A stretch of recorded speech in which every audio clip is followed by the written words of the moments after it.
Welcome, in front of me is DELL Latitude 5400, and in this video I will show you how to insert SIM card into this laptop.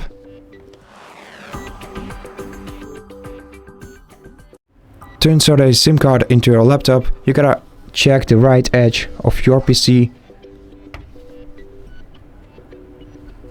and here right below the SD card slot you're gonna find the SIM card slot. To open it, you're gonna have to grab a pin and slightly push it into the tiny hole on the edge of the slot, then remove it, and here you're gonna have to put the standard sized SIM card.